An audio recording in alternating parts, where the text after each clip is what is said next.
I used to believe a man could bury the past beneath enough snow and silence that it would stop clawing at him. 15 winters I'd lived with that lie on the high ridges of the Bitterroot Range. And still, every December, the wind carried Hannah's name to me, raw as the day she died. Out here, a man's got no neighbors but the mountains. No company but the groan of his own cabin walls when the storm sets in, and I thought that was all I'd ever need. Then the blizzard of '79 came. A widowmaker, they'd call it in town, though I hadn't set foot in Hamilton in years, and it brought with it more than broken trees and buried trails. It carried a woman into my life, half dead and desperate, and she would rip me out of the grave I dug for myself. The storm started 2 nights before Christmas. I remember because I'd carved a mark on the mantle to count the years 15 since Kansas burned behind me. 15 since Hannah's grave.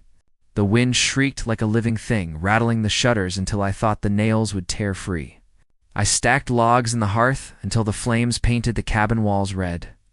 Ashes my gray gelding, as stubborn as he was, faithful snorted outside the lean-to, his hooves restless against the frozen ground. He hated storms. And truth be told, so did I. I'd never admit it to a soul. All night I sat listening, carving at a block of pine that was meant to become a wolf. It's what I always carved wolves, silent and wild. Companions that never asked anything from me. The knife moved, shaving curls that piled at my boots, but my mind drifted.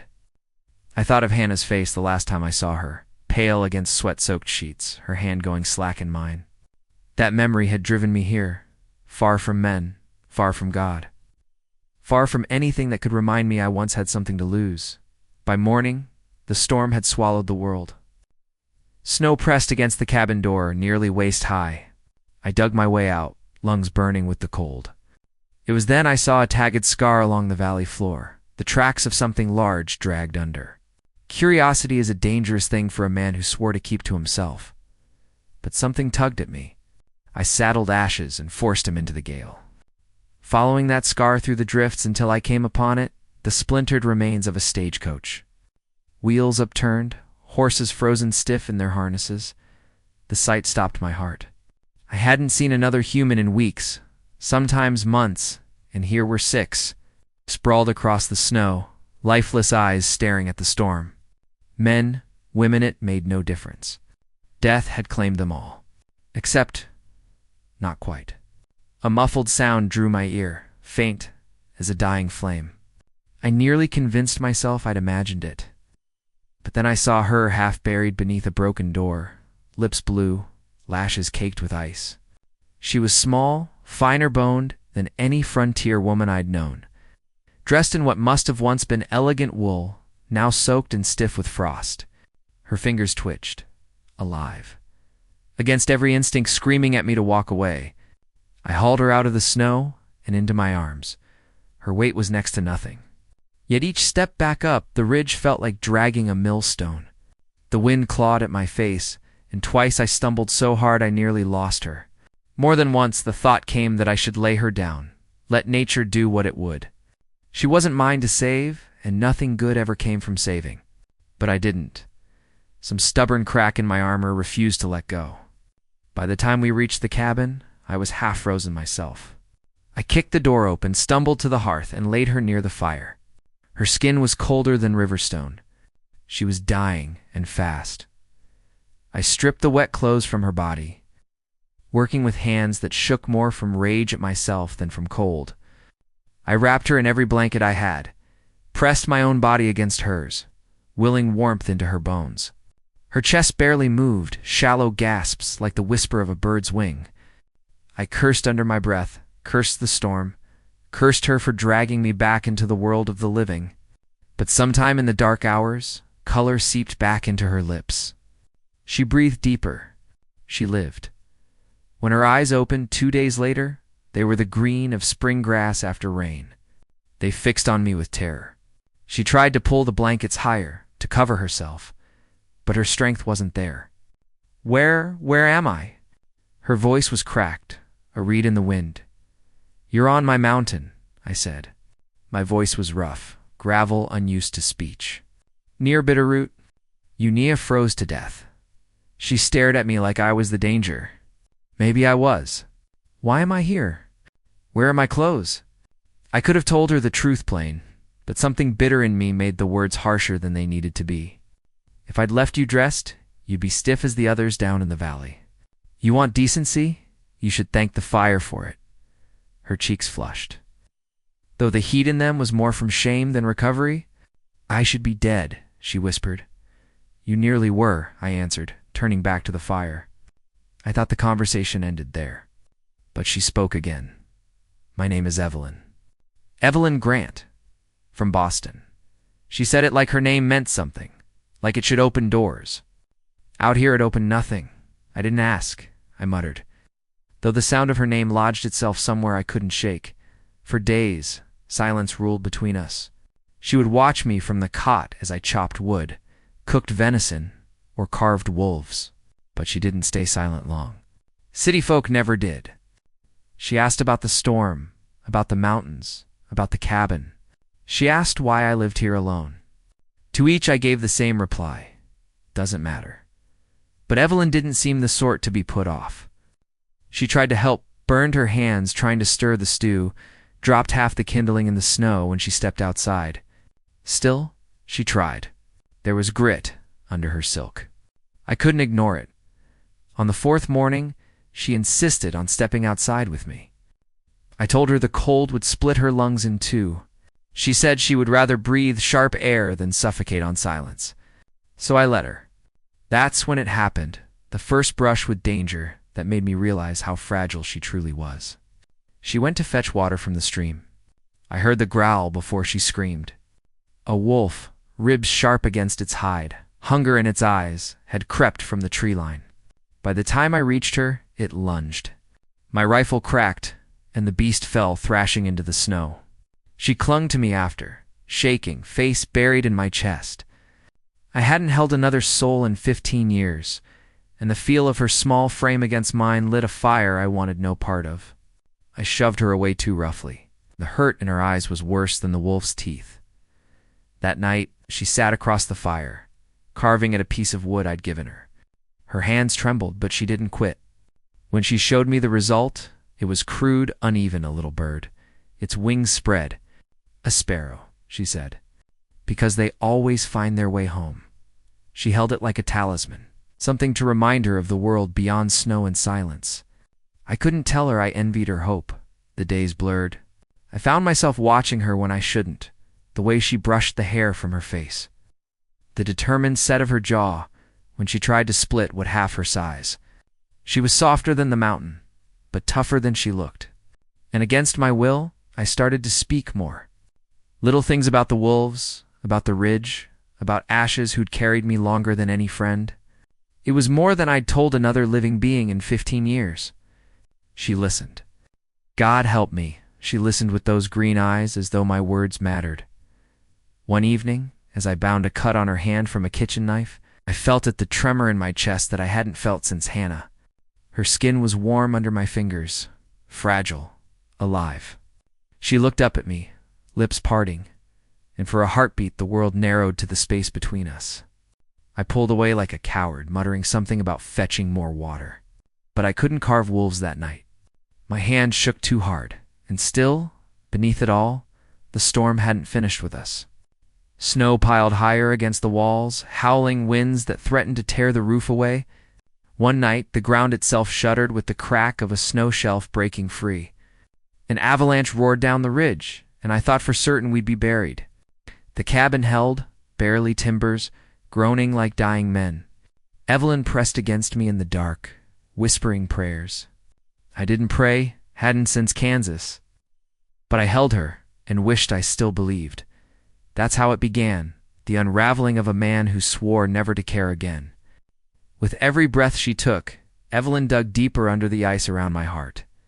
I told myself she'd leave as soon as the thaw came, that she belonged to some world of silk gowns and ballrooms, not a hermit's cabin on a Montana peak. But the truth gnawed at me. For the first time in 15 years, I wanted something more than survival. I wanted her, and the wanting would ruin us both. I once thought storms only came in the shape of wind and snow, but I was wrong. Some storms ride on horseback, carrying the face of a man you wish you'd never known. Others are quieter, weaving themselves inside your heart until you can't tell where the wreckage ends and the rebuilding begins. The blizzard had passed, yet another kind of storm waited for us. It came in the shape of Charles Redmond and the lies he carried from the east. And it came in the way Evelyn's hand brushed mine by the fire, stirring long-buried embers I had sworn would never burn again. I knew trouble had not ended with pulling her from that wrecked stagecoach. The mountains rarely gave you a gift without demanding a price. I saw it in the restless way, ashes paced near the fence line, nostrils flaring at scents on the wind, and I felt it in the way Evelyn's eyes sometimes drifted toward the horizon, as though she feared the world she had escaped would not let her go so easily. She spoke little of Charles at first, but when she did, it was with a sharpness that betrayed more than fear. It was loathing. A loathing edged with sorrow, because a man like him could reach even into this wilderness. And we both knew it. The morning the riders came, the air was brittle and still. Snow crusted the branches of the pines, heavy as stone. I heard hooves before I saw them, 3 sets. Steady, too steady for travelers lost on the trail. My gut clenched, and I fetched the Winchester from above the door. Evelyn froze when she heard it too, her face paling though she tried to hide it. "He's found me," she whispered, and in those 3 words I understood everything. There would be no peace unless this ended here. The man leading them was clean-shaven, his coat too fine for the mountains. Charles Redmond sat tall in the saddle, the kind of arrogance money buys when it thinks it owns the world. He held himself like the blizzard had parted just to make way for him. Behind him rode 2 guns, both hard-eyed, both eager for trouble. Redmond's gaze found Evelyn standing at the cabin door, her shawl clutched tight around her shoulders. He smiled, but it was the smile of a wolf before it sinks its teeth. "Evelyn," he called, voice smooth as polished silver. "You've had your fun, but it's time to come home." Then his eyes flicked to me, narrowing with contempt. "And you've chosen some wild hermit as your protector? How charming." Evelyn stepped forward before I could, her voice ringing sharper than the mountain air. "I'm not going back, Charles. I'd rather die out here in the snow than live another day chained to your lies." She shook as she said it, but she did not falter. I had never been prouder of anyone in my life. Redmond's smile thinned. He drew a folded paper from his coat and waved it like a trophy. "This man you cling to is no savior. He's a murderer, an arsonist. I have the warrants here to prove it. The sheriff in Kansas would be mighty interested to know where he's been hiding." He looked at me then, his eyes gleaming with the power he believed he held. "Hand her over, Holt, and maybe I let you keep breathing." The name Holt cut deeper than the cold. It had been years since I'd heard it spoken with anything but scorn. Evelyn turned to me, confusion and fear warring in her face. I wanted to tell her not to believe him, that the fire in Kansas had been my undoing, but not my crime. But my throat locked tight, and the silence between us roared louder than any denial. Redmond smirked, certain of his victory. I didn't answer him. I just shouldered the rifle. His men's hands twitched toward their guns, but I spoke first, voice low, calm. "The way you speak when death is already standing between you. You got 2 choices, Redmond. Turn that fancy horse around and ride back east, or stay and find out what happens when you push a man who's got nothing left to lose." For a moment, none of us moved. Snow drifted down in the hush, a curtain over the stage. Then one of Redmond's men flinched, too eager, too sure of himself. His hand went for his revolver. My Winchester barked, and he went down in the snow, clutching his side. Chaos broke loose. The second man drew fast, but Evelyn was faster than I ever imagined. She leveled the rifle I'd taught her to use and fired.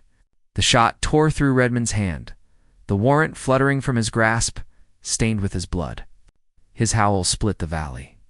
He clutched his mangled hand, rage twisting his face into something less than human. "You'll regret this, Evelyn.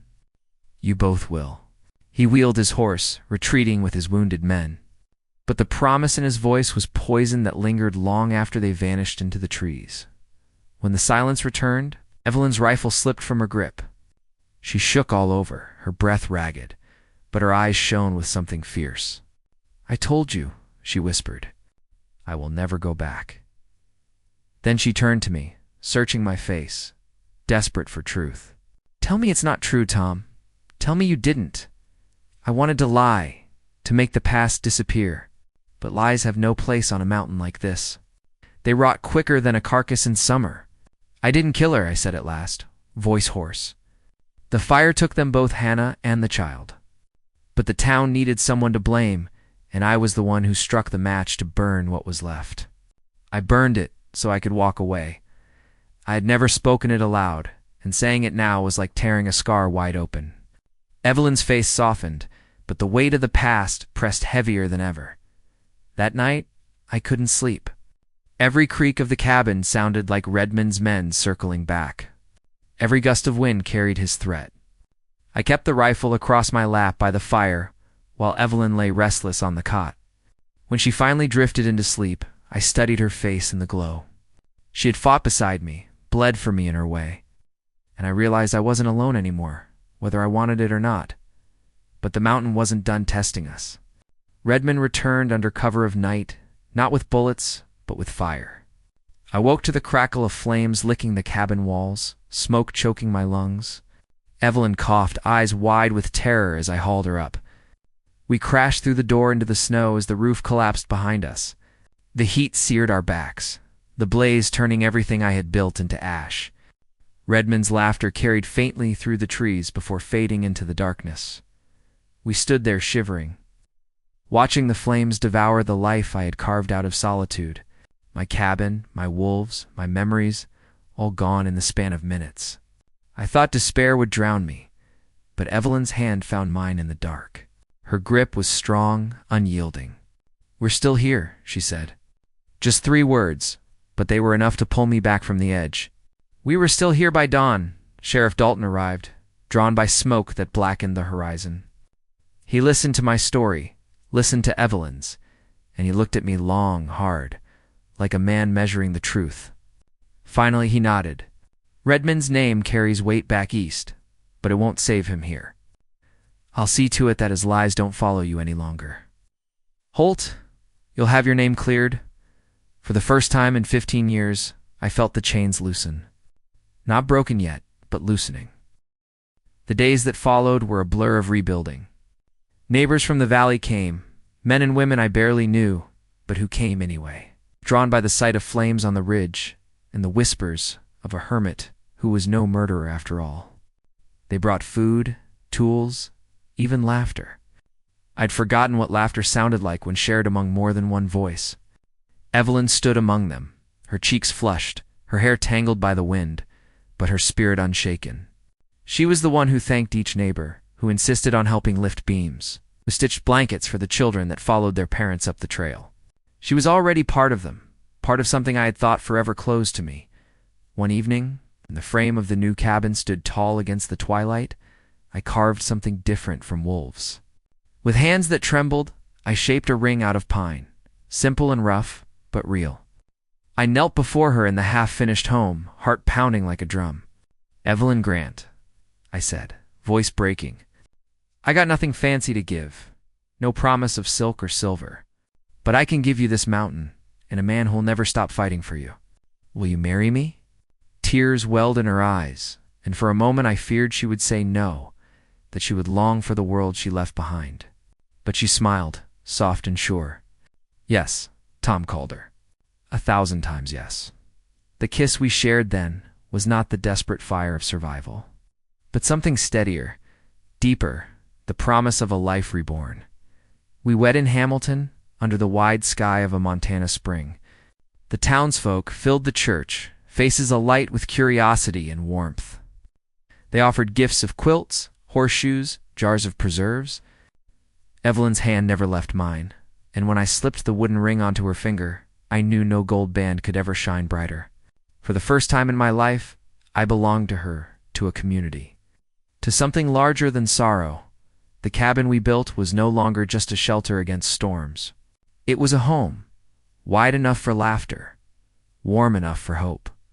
Evelyn wrote to her sisters back east, words filled with longing and reconciliation. I, in secret, paid the debts her father had left behind, though she never asked it of me. It was my way of cutting the last thread Charles Redmond might try to pull. When spring came in 1880, the snow melted into green fields, and we opened a horse-breeding ranch on the slopes. Ashes grazed near the corral, old but proud, watching the foals that kicked and ran in the sun. Evelyn's belly grew round with the child we had longed for, a living symbol that love could bloom even in soil scarred by fire. She began teaching children from the valley, gathering them under the pines with slates and chalk. Their laughter rang across the meadow, a song I had thought I'd never hear again. One evening, as the sun set blood-red over the mountains, I finished carving something new. Not a lone wolf, not a sparrow, but 2 wolves, side by side, their heads lifted toward the same sky. I placed it on the mantel of our new cabin. Evelyn traced its lines with gentle fingers.